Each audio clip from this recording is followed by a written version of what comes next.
तुम्ही तर जवळपास सगळे जातच असतात, नाही असं नाही, तुम्ही सगळे जात असतात पण त्यांना इकडे आणायचं फक्त एवढंच आहे ना.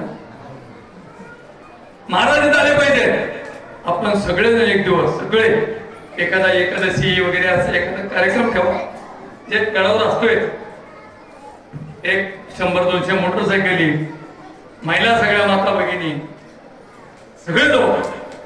कसे ऐकत नाहीत महाराज, ऐकतील. आमच्या बापाने केलं तर आम्ही पुढे, आमच्या बापाने चुकलं असेल, आमच्या बापाकडून काही चूक झाली असते, पण आम्ही त्यांचे पोरं आहेत, आम्ही भगवानगडाचे लेकर आहेत, आम्ही तुमचे लेकर आहेत, तर माफ तुम्हालाच करावं लागेल ना. अशा पद्धतीने आपण जर सगळे गेलो तर मला तरी वाटतं शास्त्री 100% येतील. इतकंही ते काय त्यांच्या मनात राग धरणारे माणसं नाही. कधी कधी आमच्यावर राग करते, खूप राग काही पण बोलतात, काही पण. आमचं दोघांचं बोलणं झालं तर कोणत्या टोकाला बोलणं, काही पण बोलतात का बसवलं. कारण भगवानकडे ना, भगवानगडाची गादी आहे. आणि तसं जर बघितलं तर शास्त्रींनी खरंच भगवानगडाचं एक वेगळं आगळं वेगळं भगवानगड केलेलं आहे.